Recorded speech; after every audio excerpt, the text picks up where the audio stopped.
Bonjour à tous et bienvenue dans Roman en parle, le podcast qui parle de psychologie. Dans cet épisode, je vais vous proposer la technique STOP. La technique STOP, c'est un outil de régulation émotionnelle qui est très utilisé en thérapie cognitivo-comportementale.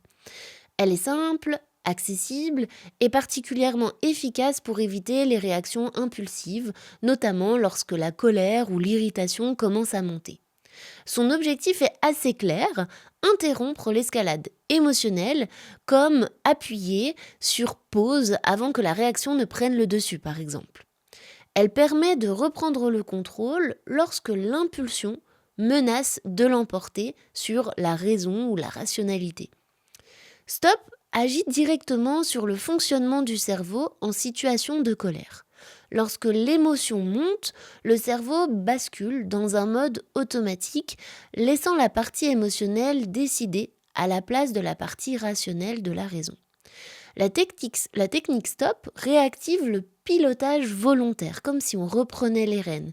Cette partie du cerveau qui est capable de réfléchir, de choisir et de peser les actions. Chaque lettre de cette technique STOP correspond à une micro-action qui ramène le contrôle là où l'émotion voulait agir seule. La première étape, le S pour STOP, consiste simplement à introduire une pause. Il ne s'agit pas d'annoncer quoi que ce soit, ni de réaliser un geste spectaculaire, c'est plutôt une intention intérieure qui signale pause. À ce moment, l'impulsion de répondre, d'élever la voix ou de couper court à la conversation peut être forte. La pause interne suffit à modifier le cours de l'émotion. Il est possible, bien sûr, d'accompagner ce moment d'un geste discret, par exemple poser une main sur le ventre ou serrer légèrement les doigts pour ancrer cette pause.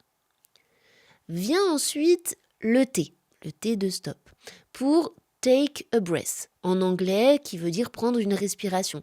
Mais on peut aussi parler du T pour temporiser. On parle d'une respiration qui doit rester simple, une inspiration douce par le nez pendant 2 secondes par exemple, suivie d'une expiration plus longue par la bouche pendant 4 secondes par exemple. Cette expiration vient activer le système nerveux parasympathique qui calme et apaise le corps. Ce n'est pas un exercice de relaxation longue, mais un outil vraiment de régulation immédiate. Puis vient le O de stop pour observer. Observer signifie prendre une photographie interne du moment, sans analyser ni juger. Quelles émotions sont présentes ? Quelles pensées traversent l'esprit ? Où le corps peut-il être tendu ? Quelles sensations viennent de la situation elle-même ? Observer permet de passer de la colère subie à la colère perçue. Il ne s'agit pas de supprimer l'émotion, mais de la reconnaître avec lucidité. Enfin, vient le P pour proceed en anglais. Procéder est l'étape où il devient possible de choisir l'action. J'aime bien dire que le P, c'est poursuivre en pleine conscience au lieu de procéder. C'est faire passer l'impulsion à une réaction plutôt rationnelle, puisque l'impulsion à ce moment-là n'a plus le contrôle. Il est possible, bien évidemment, de répondre calmement, de différer la conversation par exemple, d'exprimer un besoin ou simplement de continuer en restant attentif à sa propre intention. L'objectif n'est pas la perfection, mais l'action consciente plutôt que la réaction automatique. Cette technique STOP demande beaucoup, ou alors un peu d'entraînement au moins. Au début, elle peut sembler mécanique, S-T-O-P, mais à force, le stop va devenir un vrai réflexe. La pause apparaît naturellement, la respiration s'installe, l'observation s'effectue presque de manière automatique et la décision d'agir se fait avec calme et pleine conscience.